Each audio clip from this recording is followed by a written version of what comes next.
Welcome to Blackbird Writers Presents Author Interviews. First, I really want to give a quick shout out to all of our listeners and subscribers. Without you, would not have become an award-winning podcast. So thank you so much for being here and thank you for listening. Today, I am speaking with Kevin Kluesner, the author of the Cole Huebsch thrillers. Kevin holds a BA in journalism and an MBA. He has written for daily newspapers and taught management. He might be the only person, he claims, to be a member of both the American College of Healthcare Executives and the International Thriller Writers. And today we're here to discuss the third book in his series, which is right behind him, Killer's Terms. Welcome, Kevin. Thank you, Tracy. Thank you so much for having me. This is a blast. And again, I just want to give you some recognition.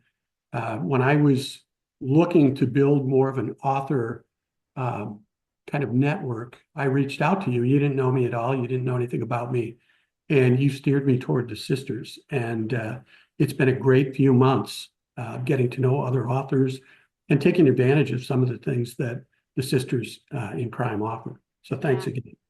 I love Sisters in Crime. It's a fabulous organization. Um, and so, this is your third book that you've got out now. And somewhere along the line, we're talking about origin stories before we hit record. But I would love to hear what drew you to writing fiction. Well, I'm one of those kids who grew up and I played sports and things, but I always had a book going as far back as I can remember. And I love to read and I love to read fiction. And my wife, I would be a hoarder if left to my own devices, but my wife of 45 years, as soon as something she thinks it no longer has value, she says we got to get rid of it, which is amazes me that I'm still here after 45 years. But she had me going through a box the other day, and I came upon a clipping, and it's one of those old, yellowed, wrinkled clippings, and it was me 55 years ago in sixth grade, and I had won a forensics contest in our small grade school. And I still remember too, like then, getting a little older, I was a senior in high school, and I was in the journalism class, but doing like the person of the month, the student of the month, the teacher, whatever, we did all these different stories. But I decided I took it upon myself to do a parody newspaper of what was going on at school. So instead of the student of the month, it would be the goof of the month, or whatever. And I came out with this edition. I was smart enough to not put my name on it, but I put a bunch of copies out in the school, and teachers and students were reading it. And anyway, it was hilarious and I took shots at jocks, football players, whatever. I darn near got beat up over it, but I was able to talk myself out of a beating. And I just had a blast when I was writing things that were nonfiction. And once I graduated with that degree in journalism, it was back in 1980, and I fell in love with Janet. I graduated. She had a year left of school at La Crosse, and I had gone to school in Milwaukee.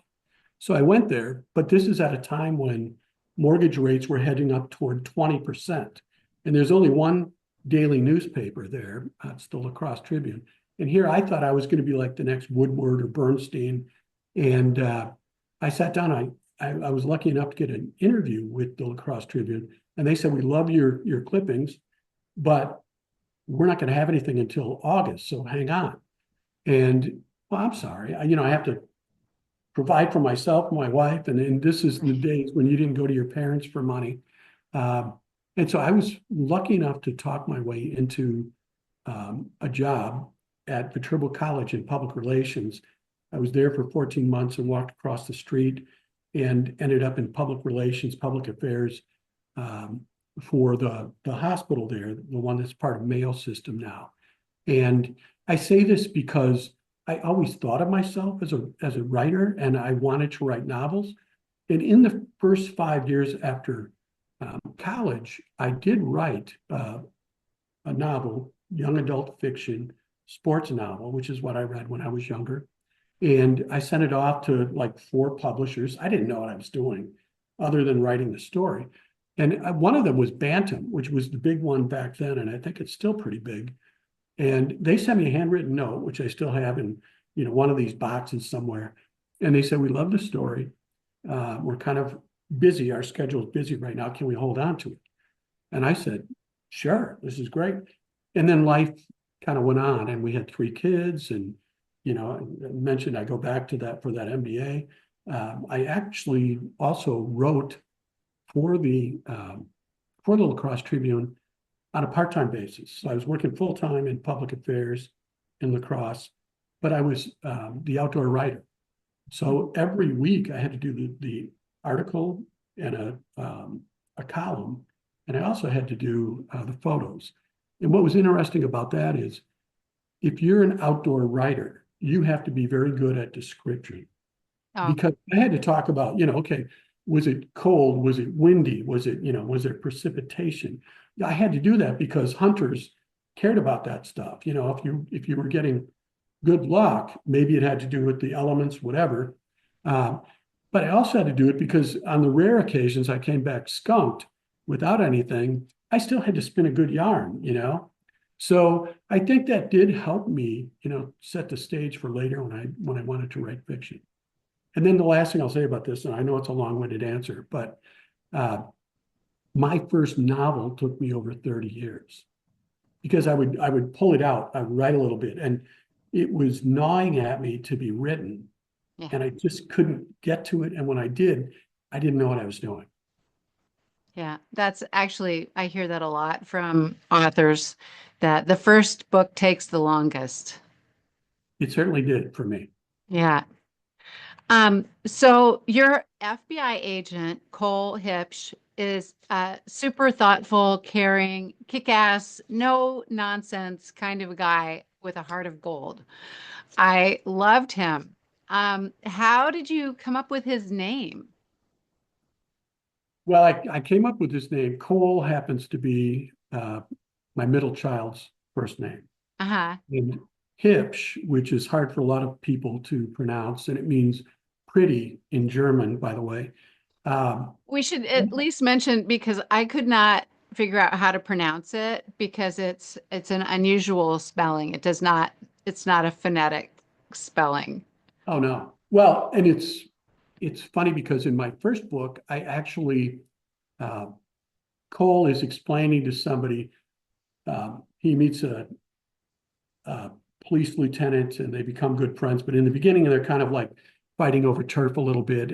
But Cole decides to help him with the pronunciation, and he points to his hip, and then he kind of gives and he says hip sh hip sh, and that's a pretty close pronunciation to what if you do that, even the Germans are going to say, "You think I'm pretty?" But so my wife she has 2 sisters and no brothers, and her father and mother within weeks passed away 8 years ago, within weeks of each other. And I needed a last name for my main character, and I used it. And I thought Cole Hipsch, once you get to understand the pronunciation, it's not a bad, it's a good name, I think. And in a sense, it's an homage because none of the girls carried on their name, took the name. And so there were no sons. So that name Hipsch is carried on by my character and in this series. Aw, that's really sweet. I bet that your wife and her family really appreciate that. The family does, not my wife, not so much. She's a very private person, very modest. And so a lot of what I do as an author just drives her nuts. So,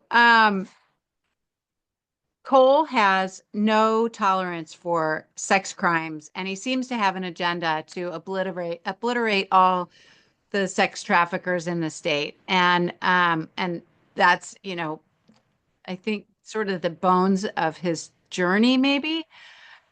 Correct me if I'm wrong, but so look, tell our viewers about the opening to this book because it was amazing. Well, Cole, I mean, I think he's just a very protected person. And he has a very, I think his moral compass is mostly in the right place. He makes mistakes, and there are times um, he does a lot of soul searching, and he struggles with his faith and his confidence at times, like anybody. But he really does want to do the right thing, and he's driven for that, and I like that. Um, but when you think about the beginning of this book, it's important to remember that this is the third book in Third. the series. Yeah, And yeah. in the first book, uh, Cole works with a reporter for the Milwaukee Journal Sentinel. He's the uh, FBI agent, actually the special agent in charge for the Milwaukee field office. She's a reporter for the Milwaukee Journal Sentinel. And in that first book, they had to work together to catch a killer. And as part of that, this is a national crime. And as part of that, she ends up writing a true crime book. And because she was so involved in catching that killer, and because the killer actually reached out to her while they were chasing him, she's in the best position to write it. She gets a nice advance, which you and I would like to get. And anyway, so she's in book 3, she's at the Milwaukee Public Library for her launch. And there are a couple hundred people there. And in her mind, she grew up in Wabeno, Wisconsin, which is a small, rural kind of farming community. And it's funny because when I do my research, the library where she learned to love books in Wabeno is actually, it's a log cabin that they made into the library, and it's over 100 years old. The Milwaukee Public Library, if you've ever been there, it's this huge place and full of history and beautiful, monolithic. But anyway, she is telling her story as an author, and Cole comes into the back because he was doing a press conference on the other side of town, and he's in the back, and a gentleman, a rather large gentleman in the front row, gets up and he attacks Michelle while she's giving her talk. She's about in the middle of it. And Cole sees the guy get up and he starts sprinting down the aisle because he wants to stop it. And it's like all of our worst nightmares. I think somebody we love, somebody we care about is being attacked, and we don't get there in time. Only this is real for him. And she ends up in the hospital fighting for her life. And he ends up with his team trying to figure out why she was attacked. I mean, it was obvious who did it, Right. but it wasn't obvious why and Right. what must have been behind it. And to me, the big thing was she had no enemies that anybody would know. I mean, she's a Right. reporter.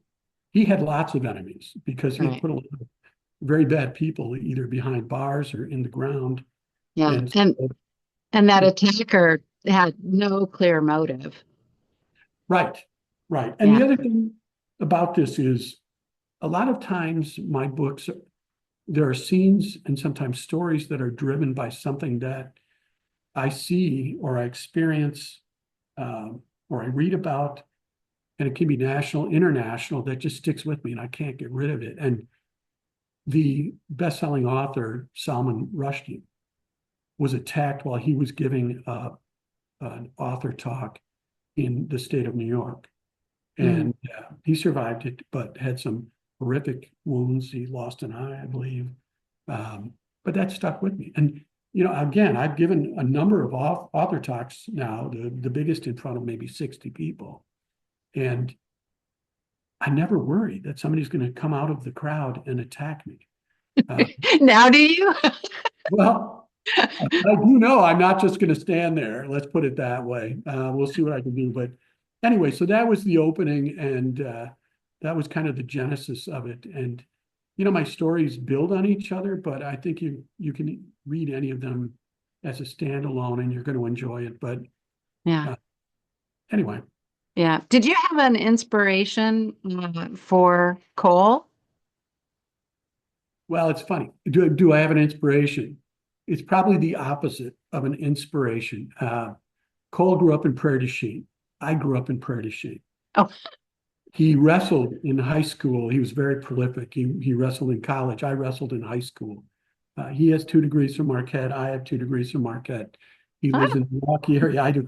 And I've had so many people who know me who read the books and they're like, he's you, isn't he? And I said, he is. If I was taller and better looking and a little bit stronger and smarter, yeah, that's him. And yeah, so there are parts of me in that character. And then there are parts of him that I inspire to be, or that, if I could just be a little bit better and, whatever, I would be that person. And so, yeah, I'm not him. I'm not, the superhero, but there are pieces of me. And like I said, there's also the parts of me that I struggle with that are parts of him too. Um, His fears, again, his crisis of faith or confidence. And I love to weave that in. He's a smart aleck too. And everybody who knows me knows I'm a smart aleck. Even when I was a hospital president, um, or I started up the mental health emergency center. That was the last job I had before I finally retired and moved into writing and being an author full time. But even in those jobs, which were very, very demanding and tough at times, and some very tough issues that we dealt with, I still used humor to diffuse different situations and to keep people, you want to come into work every day and you want to look forward to it. And it can't all be dark and, so I keep that in mind. And author Robert Crace, I just love him. His Elvis Cole series set in LA. And I mean, mine is set in Milwaukee and Wisconsin. I'm not trying to copy him at all, but I do admire the fact that he's got some levity in his books. He's got a lot of action. He's got other things, but you're going to chuckle once in a while too. And so that's where Cole was uninspired from. That's a great story. Um, so you talked about Cole's uh, girlfriend, and now I'm blanking on her name and I can't find it. Michelle um, ends up in the hospital and she has some very serious injuries. But you go into great detail about with the hospital scenes and what's going on with her too. Is that something that you've written from experience Yes. or? Well, yeah, again, I was in healthcare on the administration side for most of it, but in leadership positions for over 40 years. And um, now I don't have a medical degree, but I have so many friends who are physicians, and there are a lot of them. I credited them in my first couple of books, but ER physicians. And then the other thing, my oldest daughter is a surgeon up in the Green Bay area. And she helped with this one, for instance, because there was a lot of reconstruction that had to go on with a wound. And so I made sure, I want to make sure it's not tied up and you don't get bogged down in medical jargon. But I Right. also don't want any of my friends, physicians, to read that and go, oh, this isn't right. That's not what would happen, right? No, that's awesome. Then you have resources that you can draw on for research. Right, right. And the other thing is, I was working at a different hospital in Milwaukee, and I was a VP of operations. And I'll never forget this. I was down in the basement where the lab is always kept. They hated that. But I was talking to one of the managers, and while we're talking, she got a phone call and she said, it's for you, which would never happen. And so she handed me the phone, and it was the ED saying that one of my directors had been brought down and they were taking care of her in the ED and I should come right away. So I just hung up the phone and I went there, and she just collapsed in her department. She was talking to a number of people and she just went down on the ground. And it turned out she had a brain bleed, an aneurysm. And so I learned firsthand how scary that is. And we just happened to have a neurosurgeon in-house. She was taken immediately after CT scan into surgery to alleviate the swelling on the brain. And so I became very intimate with that particular, and there are different kinds of brain bleeds and things, but I knew how scary that was and how life-threatening, and also just your ability to come back from that and be, have full acuity. Right. And so, yeah, that's And why that particular injury took place, because um, I don't know, like it's just easier. I think you're more authentic and oh more yeah, real if you're pulling things from your experience rather than, just right. pulling from whole cloth. And I feel like sometimes as writers, we're in a way also processing those things that happen to us and trying to make sense of it in a way. I think you're right. I'm sure I still am. And she had a full recovery. That's Uh, good. That's yeah. good to hear. Yeah. So, and I loved how you weaved actual places into the story, and the books they take place in Milwaukee, and you live in Milwaukee, correct? Yes, just outside New Berlin. Yeah, and but you have like actual restaurants and locations, and you describe those, and I imagine some are fictional too. Um, and so what made you decide to like get into that? And I did notice that Daniel um Golden. Yes, of Boswell Books in Milwaukee, who all Wisconsin people are familiar because we do our events there, if Daniel will let us. Right, right. Yeah. And So yes, and I know it's I think we're kind of taught, or it's just out there, don't use real names. And, when I bother to look at the opening pages of my book, the publisher has in there, these are all fictional events and places, blah, blah, blah. Well, with me, not so much. And uh, I don't profess to be an attorney, but I do know that I don't believe any of these places are going to come after me as long as I don't do them harm. And I am like so proud of the Milwaukee area, Wisconsin, Prairie du Chien, where I grew up, just the whole state. And so if I can put a spotlight on different places that make Wisconsin unique, I love Mhm. doing that. And I'll just give you, if you have time, an example or two.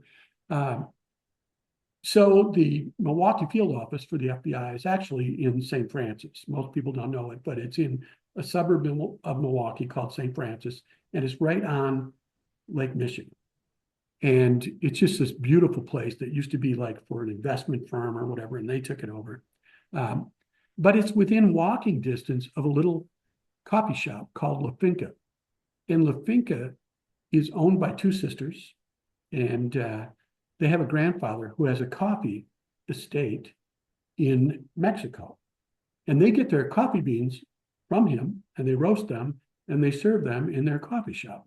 Wow. And it's a beautiful story. And La Finca actually means the estate in Spanish. And so, anyway, I have a scene that takes place there because Cole and one of his coworkers walk there. They have a great meal and they're talking about a case.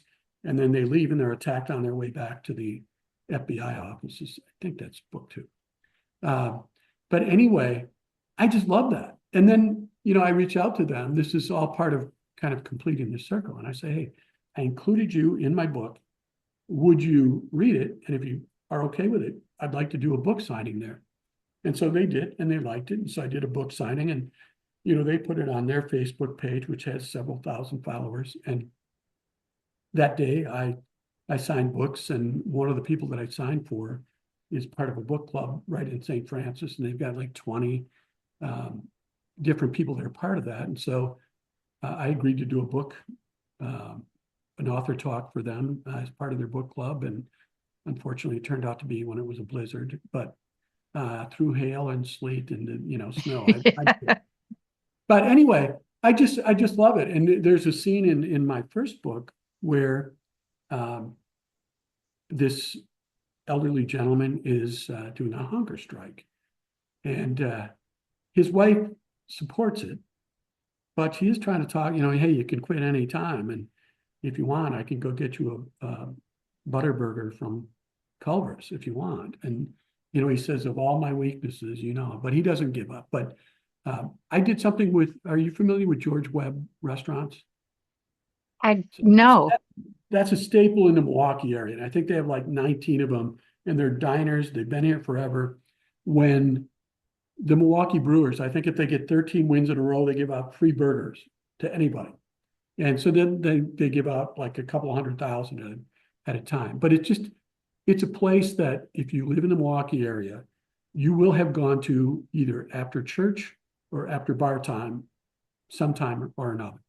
And so I have a scene there, and I reached out to them after the book came out, and they have like 25,000 followers. Now, I'm not saying all 25,000 are avid book readers, but it was fun for me when they did a Facebook post about that. And so again, it's just, I think it's good for me, but it's fun for me. When I read, I want to just enjoy myself, right? That's why 90% of what I read is fiction, and 90% of that are thrillers and mysteries. Right. But I like to learn stuff too. And so, when I read Dan Brown and, he's taken me all over Italy, I learned things. So if you ever look at my reviews on Amazon or wherever, so many people talk about how they love learning about Milwaukee, places they've been, places they haven't been.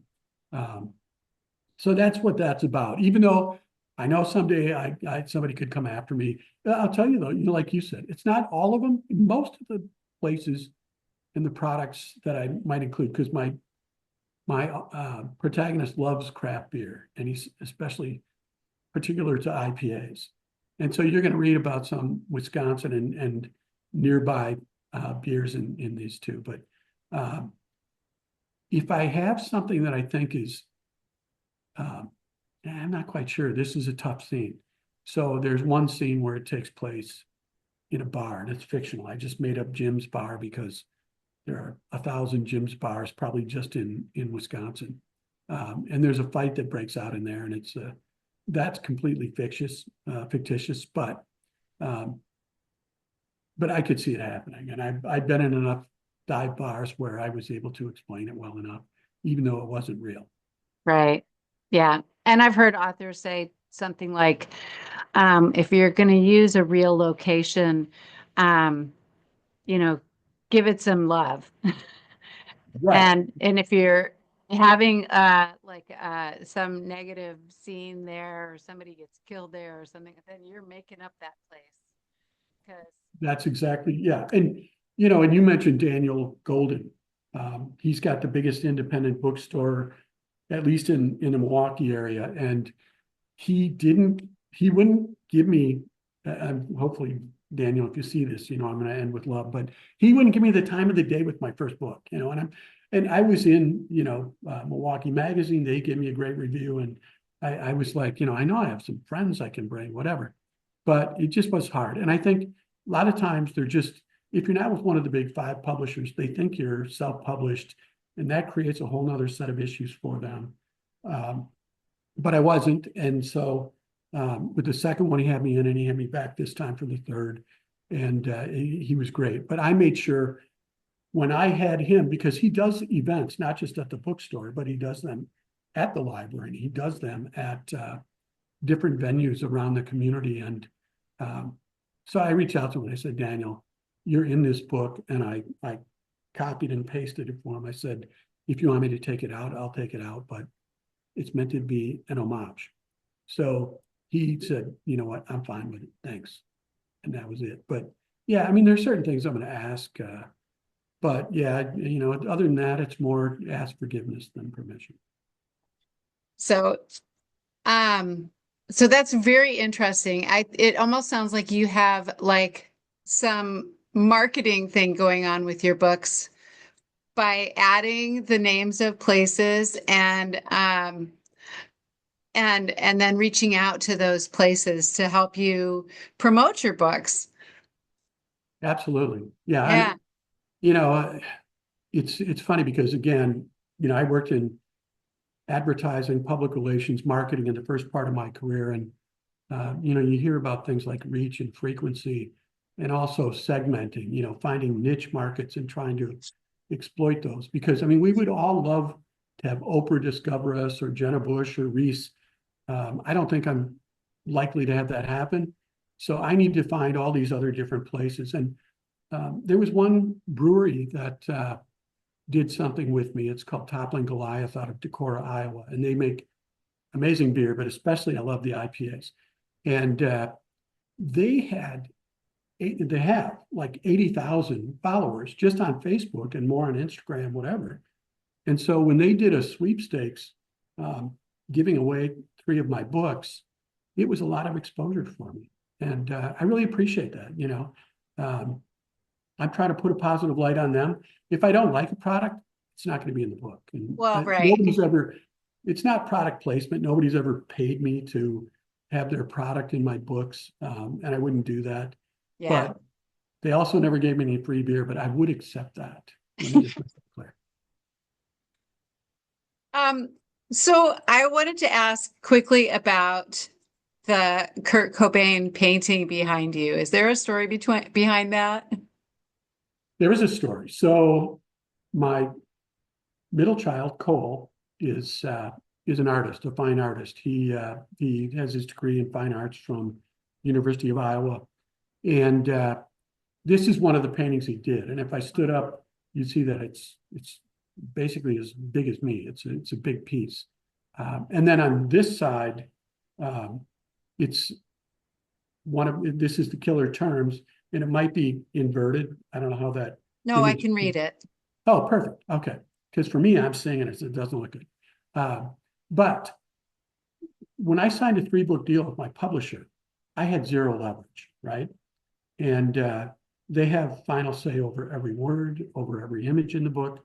And when they first did the first cover, they gave me 3 different options and said, you know, do you like one of these? Give us feedback. And I shared that with a bunch of people, and I can't make this up. It came back a third, a third, a third, Oh. you know, in terms of preference. So I just went back to them and I said, you guys decide, because this is what you do for a living.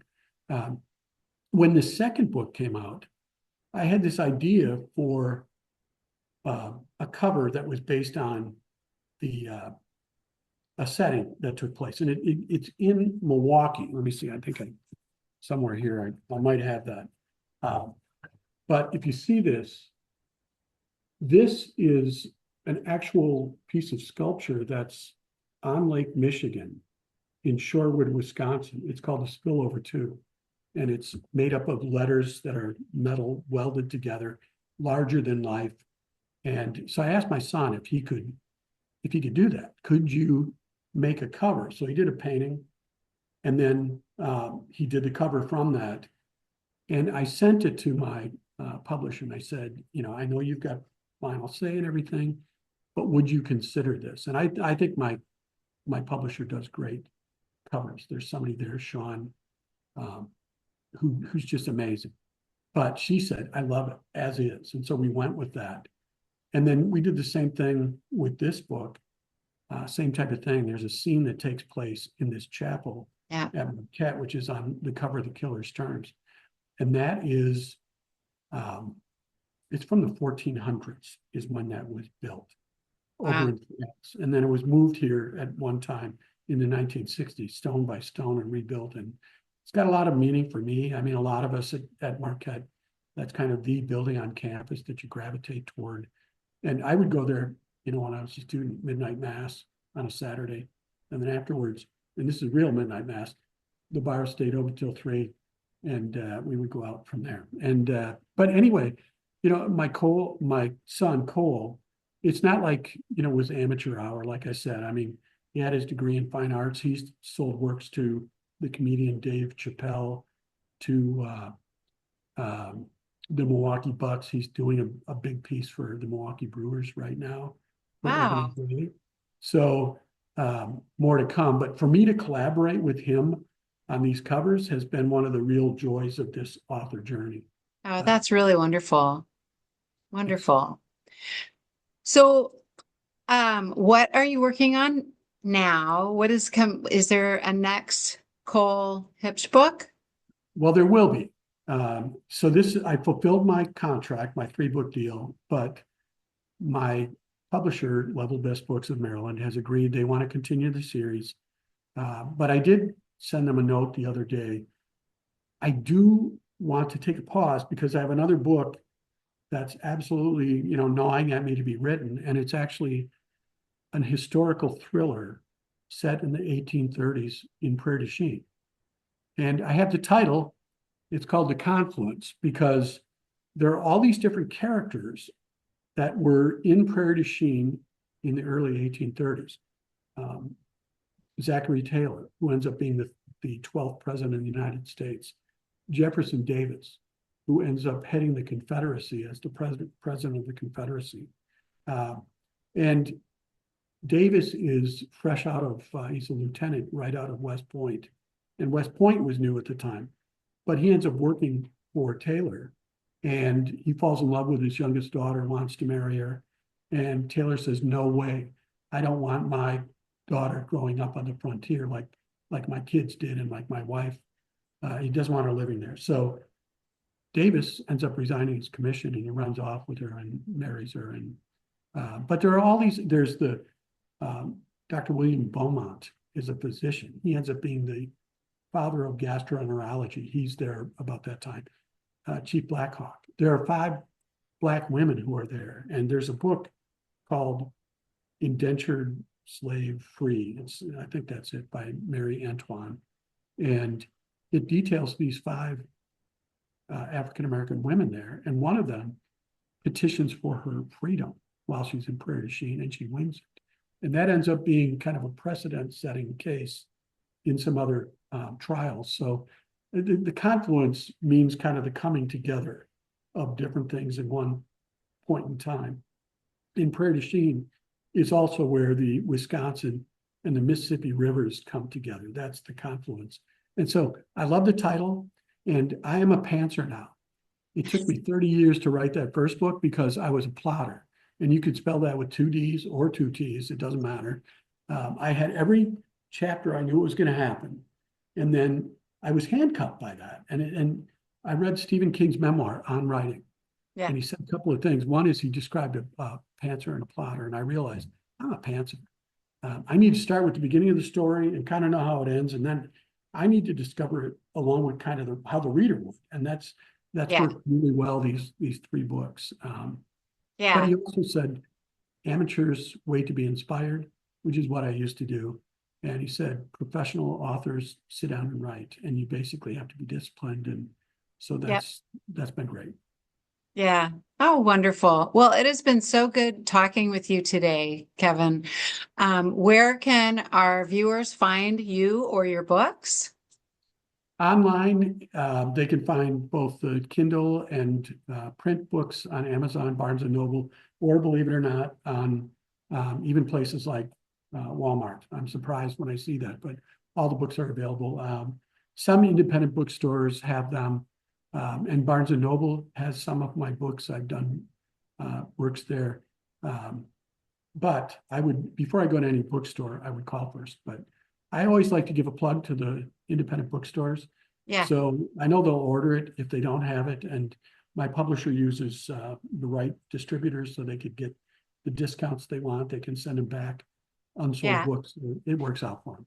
And I'll suggest too, bookshop.org, you can actually select the bookstore that you would like to purchase your book from and order just about any book in the universe. And your bookstore will personally send it or order it for you. Tracy, last thing, and I know we're probably over, but if people want to reach me, they can get a hold of me at kevinkluesner.net. I have an author page. Yes. And I love to hear from readers or fellow authors, any questions. I respond to every email. I realize if you're Lee Child or John Grisham, that might be hard. But there's nothing that tickles me more than connecting with readers and fellow authors. Yeah. Well, thank you so much for chatting today.